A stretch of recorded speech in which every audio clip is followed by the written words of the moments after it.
என்னோட குட்டி ஸ்டோரி கேட்கலாமா? கடவுள் நமக்கு ஒரு பிரச்சனை குடுக்குறாங்கன்னா, அதை விட பெருசா நமக்கு ஒண்ணு வெயிட்டிங்கில இருக்குன்றது உண்மைதாங்க. லாஸ்ட் இயர் மார்ச் மந்த்தில நாங்க பார்க்காத வீடு இல்ல, ஏறாத பில்டிங் இல்ல. எங்களுக்கு எதுவுமே செட் ஆகல. அப்பதான் ஃபர்ஸ்ட் டைம் இந்த வீடு பார்க்கறதுக்காக வந்திருந்தோம். பார்த்த உடனே எங்க 2 பேருக்குமே ரொம்ப புடிச்சு போச்சு. பேசிட்டு ரிட்டர்ன் போகும்போது தான் இந்த நெல்லிக்காய் மரம் பார்த்தேன். நார்மல் பீப்பிள்ஸ்க்கே நெல்லிக்காய் பார்த்தா சாப்பிடணும்னு சொல்லி எச்சி ஊறும். அப்போ நான் 3 மந்த்ஸ் ப்ரெக்னென்ட்டா இருந்தேன். பறிச்சு சாப்பிட்றது பார்த்து வீட்டு ஓனர் அக்கா அவ்வளோ ஸ்வீட்டாக இன்னும் கொஞ்சம் பறிச்சுட்டு போமான்னு சொல்லி கொடுத்து விட்டாங்க.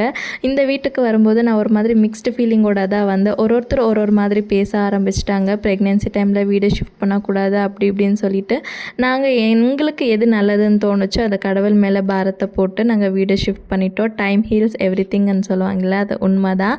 ஸோ இப்போ நாங்கள் ஹாப்பியாக தான் இருக்குது. உங்களுக்கு எது நல்லதுன்னு தோணுதோ அதை செய்யுங்க. அவங்க இது சொல்கிறாங்க அது சொல்கிறாங்கன்றதை கேட்காதீங்க.